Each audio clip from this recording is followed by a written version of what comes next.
Yo, what's up? My name is Rezi Kek. I come from the land down under, which is Australia, for those of you who are not acquainted with it. I come from the capital, which is known as Whoop Whoop. Not many people have heard of it. I've been drawing and doing art for the better part of almost 20 years, I suppose. I just figured I'd do something today and just talk about my process and how I like to make illustrations. So for this illustration, I decided to go with a more painterly style than what I'm used to, because I have been doing a focus more on like doing line art and then doing a full render after that. Whereas this sort of painterly style is something that I only do every now and then, because it can take quite a while. So the total time for this piece was about 5.5 hours. I did some of it live on my Twitch channel and some of it in my own time, which was quite fun.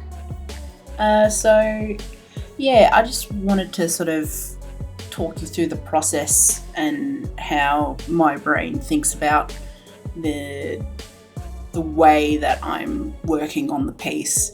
So as you can see, I start the piece off with a really loose sketch and just kind of get in at like a nice looking form, and really making sure that the way that it looks on the page is appealing for me. And then from there I just push in a really basic color scheme, and I only use default tools on my Clip Studio Paint. I'm a big believer that a lot can be done with a default brush. So here I'm just kind of really roughly putting together what the colours will look like. I've chosen her skin tone to be like a sort of medium red, more within the grey spectrum of the red.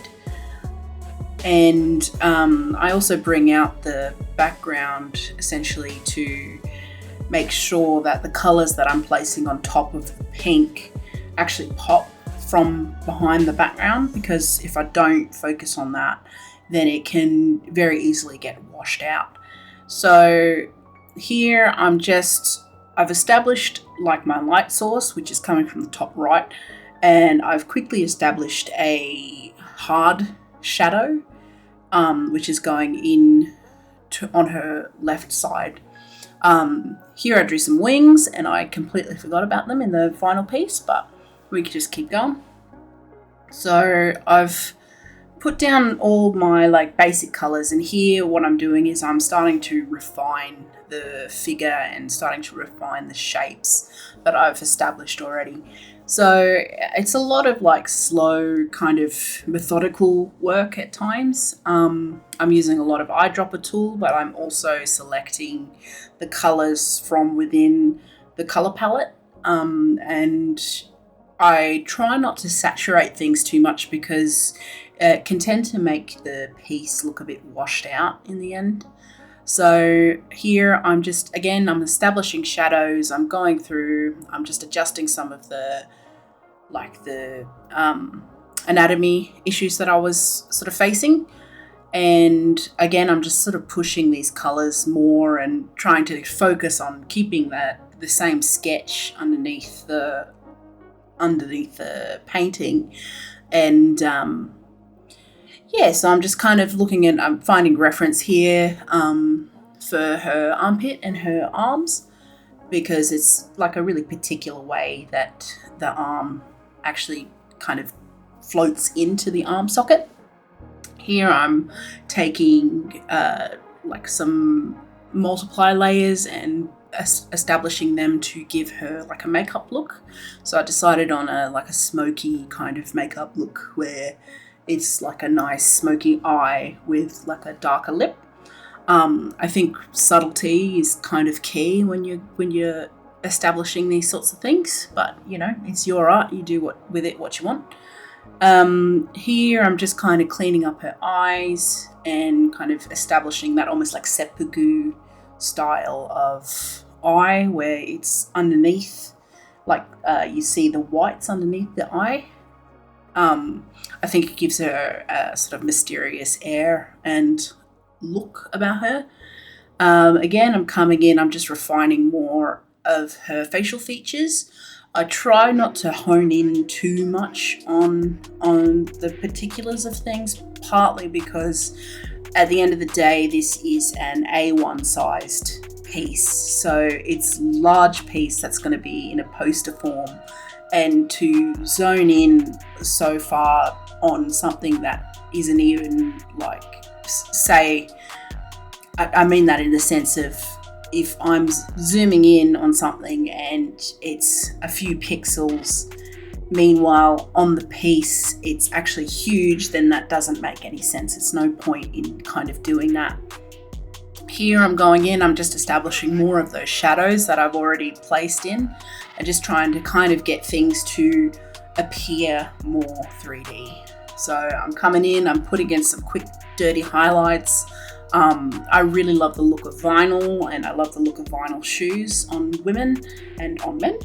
And yeah, I'm just kind of pushing these values and just kind of trying to make sure that it's all kind of a cohesive look. Again, coming in, doing some smashing out some anatomy stuff. Here I do something that I have only really started doing this year, which is doing paint over. So if there's something wrong with the image or something wrong with the anatomy, I go out of my way to just paint over it, because there's no point in getting hung up on something that, like, if I get scared to alter it, then it means that it's kind of, I'm still having the wrong thing inside of the painting, if that makes sense. So I try and kind of get over this fear of like destroying the painting. I mean, I have the luxury of using a digital painting software, so you know, I have the luxury of layers, I have the luxury of an undo tool, a lasso tool, transform, you know, all of those things. They're all tools that you can use to make your art better. So here I'm just coming in, doing a little bit of detailing. I'm coming around and again, sort of making sure that these, the painting is kind of coming in and merging and looking nice within its elements. So there's a lot of just kind of work that I'm doing where I'm really trying to like kind of get those forms and those figures out and looking yummy. So I continue on, and again, it's just like little detail work where I'm just really trying to get those edges crisp and yummy looking. And I go in and I'm putting a really subtle highlight on her hair to establish the way that the hair falls. And then again, going around the edges, I always make sure that I'm flipping the canvas so that the forms that I'm making are reasonable, if that makes sense. Going in, again, fixing up some of these details. At this point, I've created a custom brush tool. So I've changed some of the properties of the brush tool to more luminosity. So it has this like almost like randomness to it, which I think adds a really nice sort of yummy textural thing. I'm coming here to the background. I believe here I'm using a symmetry tool just to quickly bash in like some forms that I think make it look nice. And like I'm always trying to, with any kind of art, you're always trying to find a line of direction that looks nice. But again, it depends on what type of art you're doing. Maybe that if you're not into that, that's totally fine. But that's something that I tend to focus on when I'm making my work. So here I'm coming in with a highlighter, and I'm just highlighting with a glow layer edges that I want to cover, and by doing that it draws the eye to those particular parts of her body and the clothing and her hair. And I just think that it's a nice way to kind of garner visual interest. Here I'm coming in with a lot of sort of detailing and just some quick, dirty lighting as well.